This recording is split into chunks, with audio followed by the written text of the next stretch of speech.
Nesta primeira unidade, o nosso objetivo é construirmos uma visão panorâmica das principais obras e dos principais autores que são considerados como representativos no desenvolvimento da história das literaturas africanas de língua portuguesa.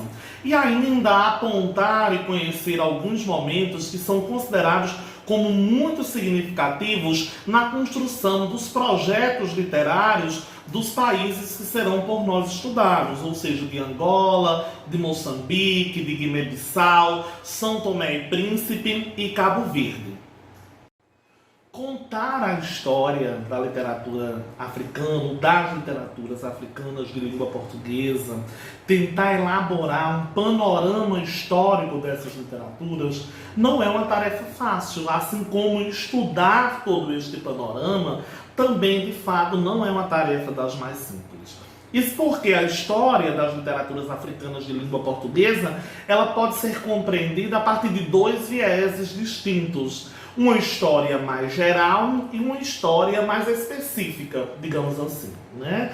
Numa perspectiva mais geral, ou numa dimensão histórica mais geral, a gente pode dizer que a história das literaturas africanas de língua portuguesa, elas possuem mais de 500 anos. Se a gente leva em conta todo o período colonial, né, todo aquele período que antecede a colônia, todo o período que compreende a colônia e posteriormente pós-colônia, independência desses países, enfim. Se a gente considera a própria história desses países africanos de língua portuguesa, a gente vai perceber que a história da literatura africana de língua portuguesa, ela possui mais aproximadamente uns 500 anos. Agora, por um viés mais específico, a gente pode dizer que a literatura africana de língua portuguesa, ela surge a partir das décadas de 30 e 40 do século XIX, que é quando os escritores começam a tomar alguma consciência de si, de sua condição de escritor de um país africano. E claro que isso ainda gera um processo bastante complexo, né? Porque, mesmo a partir desse período, as literaturas africanas de língua portuguesa, elas ainda possuem inspiração nos modelos europeus, né? Ainda é uma literatura que se inspira, sobretudo, nos modelos europeus, mesmo que suas temáticas, de alguma maneira, já comecem a tratar de aspectos que são peculiares daqueles países africanos. Comecem a tratar de suas especificidades, de questões que dizem respeito, de fato, à sua história, à sua cultura, a seus modos estéticos, éticos de ser e de viver. Né? Na verdade, a gente pode dizer que o escritor africano de língua portuguesa, né, o escritor de literatura africana de língua portuguesa, ele acaba vivendo uma situação dúbia, né? Porque ele acaba vivendo a condição de um escritor que vive num país africano,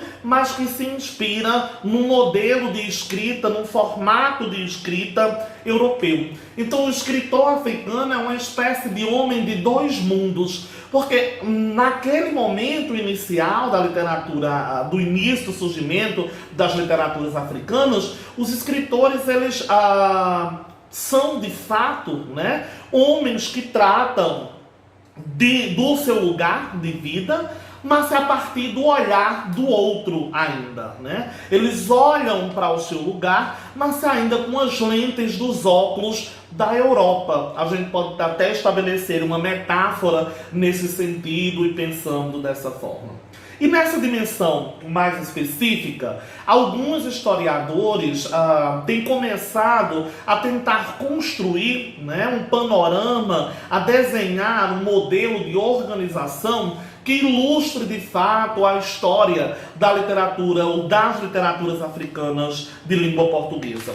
O escritor Manuel Ferreira, por exemplo, ele trata sobre a emergência da literatura nos países africanos de língua portuguesa a partir de 4 momentos. Na verdade, ele realiza um estudo muito interessante a respeito da prosa e da poesia das literaturas africanas de países que falam a língua portuguesa, e ele tenta compilar todo esse estudo em 4 momentos principais. Uma primeira observação é que a classificação de determinada obra, ou mesmo de determinado autor num desses períodos, não é estanque, não é uma classificação inflexível. Na verdade, alguns autores conseguem até transitar de um período para outro, dado o fato da literatura africana, nessa perspectiva mais específica, ser um tanto recente.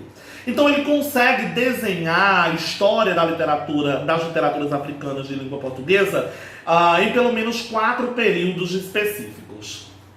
No primeiro momento, ou melhor, num primeiro momento, o escritor africano de literatura de língua portuguesa, ele está em uma espécie de estado absoluto de alienação, porque ele acaba sendo totalmente influenciado nesses primeiros momentos, pelo modelo europeu de literatura, né? Por uma estética europeia de se fazer literatura.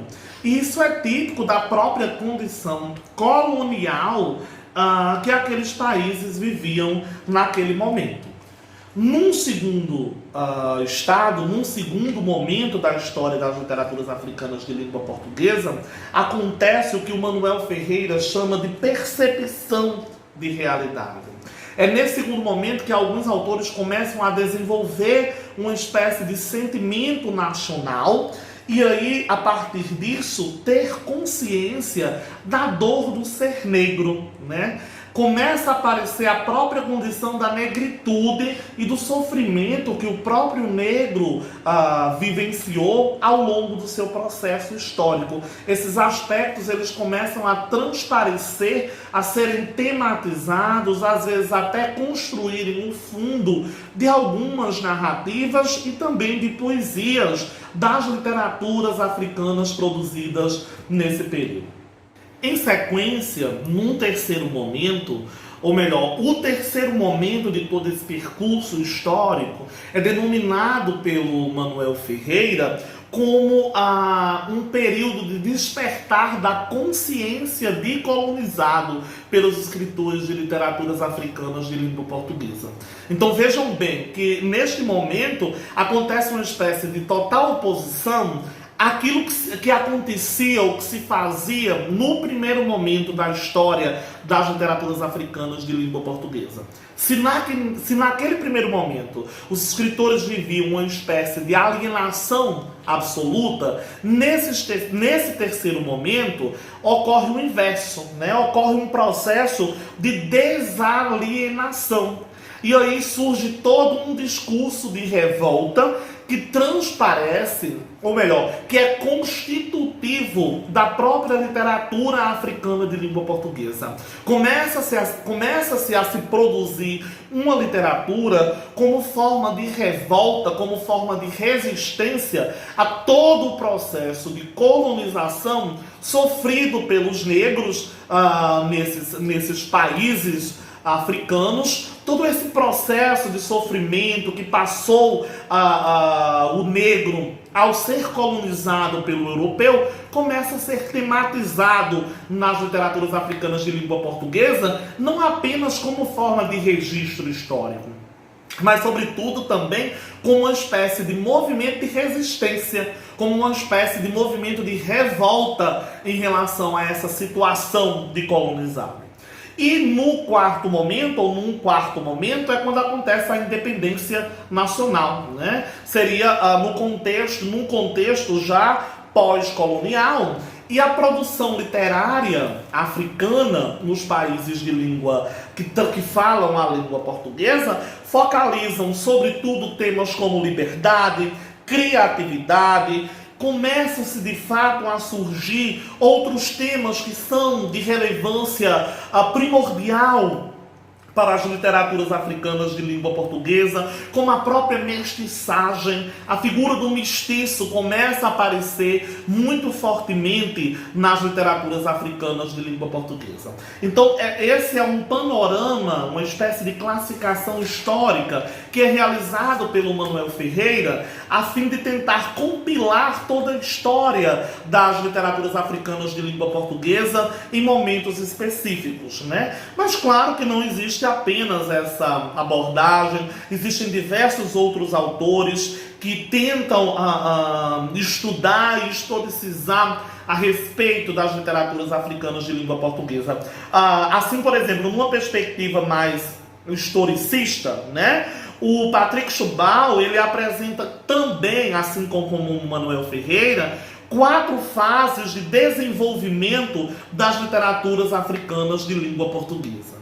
Essa perspectiva, né, de classificação, ela se assemelha muito à anterior, mas apresenta algumas outras especificidades. E por isso a relevância da gente conhecer um outro autor, né, que elabora também uma espécie de catálogo, de panorama mesmo, de organização da história das literaturas africanas de língua portuguesa.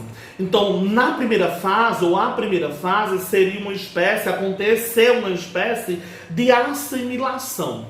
É esse, inclusive, o nome que o autor dá a esse primeiro momento. Por quê? O que se fazia nesses países no que diz respeito à produção literária? Imitar o modelo europeu. Então, os escritores assimilavam obras consagradas da literatura europeia, assimilavam essas obras e produziam algumas produções literárias, algumas obras literárias naquele contexto africano. A segunda fase é denominada pelo Patrick Chubal de resistência, né? É a fase da resistência.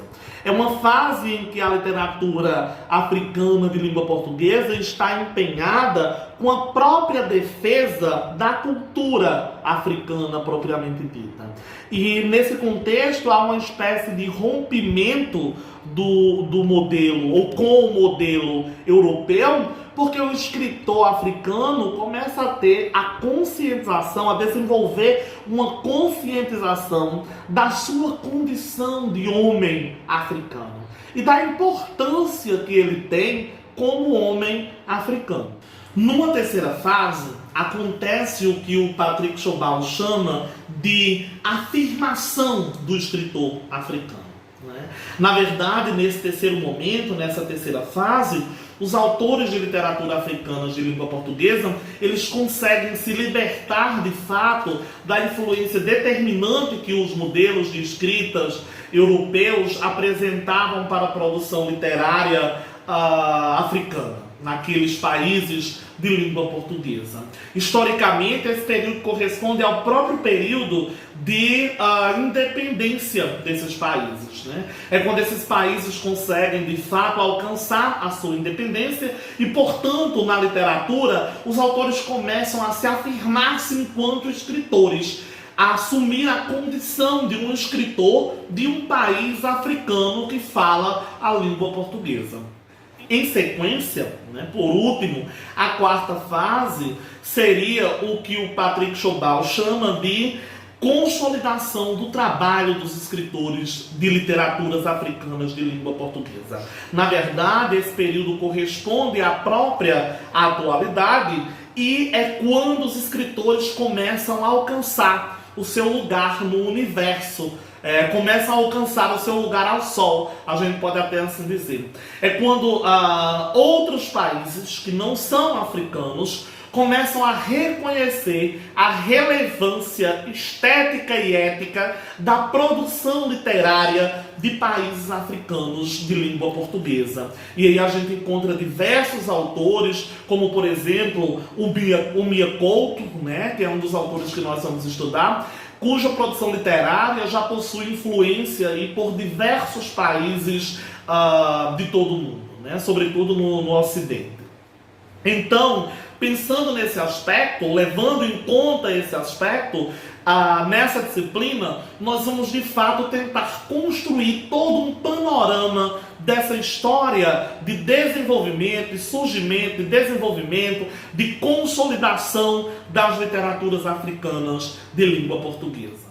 E para concluir essa nossa primeira aula, da nossa primeira unidade, eu gostaria de fazer leitura de um poema. O poema chama-se Mãos Esculturais e foi escrito pelo poeta angolano Agostinho Neto e publicado no livro Sagrada Esperança. O poema diz o seguinte: além deste olhar vencido, cheio dos mares negreiros, fatigado, e das cadeias aterradoras que envolvem lares, além do silhuetar mágico das figuras noturnas, após cansaços em outros continentes dentro de África, além desta África de mosquitos e feitiços sentinelas, de almas negras, mistério orlado de sorrisos brancos, adentro das caridades que exploram e das medicinas que matam.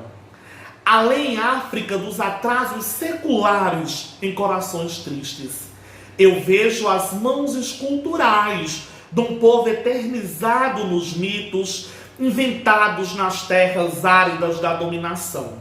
As mãos esculturais de um povo que constrói sob o peso do que fabrica para se destruir. Eu vejo além África amor brotando virgem em cada boca, em lianas invencíveis da vida espontânea, e as mãos esculturais entre si ligadas contra as catadupas demolidoras do antigo. Além deste cansaço em outros continentes, a África viva sinto-a nas mãos esculturais dos fortes que são povo, e rosas, e pão, e futuro.